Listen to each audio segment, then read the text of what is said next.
Under the golden lights of Trafalgar Square, the quiet dignity of a hero meets the courage of a young man. The mocking laughter of Marcus and his gang targets war hero Harold Whitman, while a guardian angel watches their every move. Malik Thompson, once a royal guard, stands ready to demonstrate resistance in silence. But first, he must confront the cruel words of Marcus. That moment marks the beginning of the challenge. As Marcus steals the old man's cane, Malik springs into action. And now, you're part of this story too. Before we dive deeper into this shocking story, comment below where you're watching from today. And if you value stories about resilience and standing up for what's right, don't forget to hit that subscribe button for more heartfelt narratives. The midday sun cast a golden glow over Trafalgar Square, illuminating the bustling scene of tourists and locals alike. Amidst the lively atmosphere, an elderly man named Harold Whitman sat quietly on a worn wooden bench.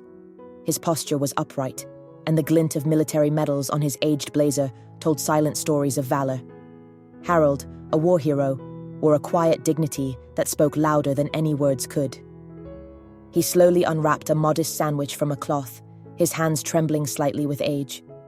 A group of young men loitered near a monument, their raucous laughter slicing through the pleasant hum of the square. Their leader, Marcus Reed, a tall man in a leather jacket, caught sight of Harold. His eyes narrowed, a cruel grin creeping across his face. Nudging his companions, he motioned toward the old veteran. The group swaggered toward Harold, their voices rising with mockery. "Oi, Grandpa!" Marcus sneered, his tone dripping with contempt. "Those medals for fighting or for polishing boots?" Harold looked up slowly, his grey eyes steady. "They're for the friends I lost."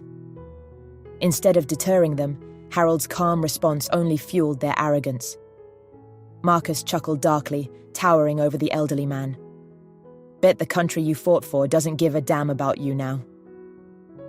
Unseen by the group, a tall, broad-shouldered man leaned casually against a lamppost nearby. Clad in simple jeans and a shirt, he might have blended into the crowd if not for his watchful gaze. His name was Malik Thompson, a recently returned royal guard. His dark skin and authoritative stance contrasted starkly with the jeering group. Malik's sharp eyes followed every movement, instinctively analyzing the unfolding situation. One of Marcus's friends, a wiry youth named Dylan, sneered and pointed at Harold's medals. "What's this one for? Running away the fastest?" Harold remained composed, his silence deepening the mockery around him. Marcus smirked and took it further. He yanked Harold's cane from beside him. "You don't need this, old man. Let's see if you can still march." Laughter erupted as Marcus twirled the cane mockingly. Malik's jaw tightened. His hand instinctively brushed where his ceremonial sword would have rested, but he was unarmed today. Still, his training told him it was nearly time to intervene. Marcus, noticing Malik now, locked eyes with him. His grin twisted into something nastier. "What are you staring at, boy? Shouldn't you be cleaning something? Or maybe shining shoes?" His words dripped with venom, the racial slur hanging heavy in the air. Malik's expression remained unreadable, but a storm brewed behind his calm eyes. He pushed off the lamppost and began walking towards the group, his movements deliberate and composed. "Put the cane down," Malik said, his voice calm but carrying an unmistakable authority. Marcus laughed, emboldened by his gang. "Oh, look! The servant thinks he can give orders. What are you going to do, boy? Call for help?" Malik took another step forward, towering over Marcus. His tone dropped, steady and commanding. "Walk away now. This doesn't need to go further." Marcus scoffed and pulled a small knife from his pocket, flicking it open. The blade glinted in the sunlight. "Maybe you should learn your place." Gasps rippled through the square as bystanders began recording. Malik didn't flinch. He moved swiftly, a blur of motion. In one fluid movement, he sidestepped Marcus's lunge, gripped his wrist, and twisted sharply. The knife clattered to the ground.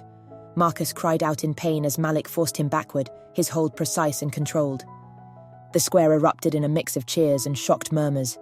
Malik's voice cut through the noise, cold and firm. "Pick him up and leave, now." Marcus's friends hesitated, fear flickering in their eyes. Slowly, they helped Marcus to his feet. One of them tried to retrieve the knife, but Malik's piercing glare stopped him cold. They slunk away, defeated and humiliated. Malik turned to Harold, his tone softening. "Are you all right, sir?" Harold gave a faint smile. "I've faced worse, but thank you."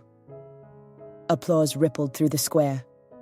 A mother with her child approached Malik. "Thank you," she whispered, voice trembling. "You probably saved his life." Malik shook his head. "I did what anyone should do." But everyone knew that wasn't true. Not everyone had the courage. A teenage boy watching the scene leaned over to his friend. "I want to be like him someday." Malik overheard, and for the first time, a small smile tugged at the corner of his lips. It wasn't about recognition. It was about showing the world that standing up against hate mattered. As the square slowly returned to its usual rhythm, Harold leaned on his cane. "You reminded them what courage looks like. That's rare." Malik nodded.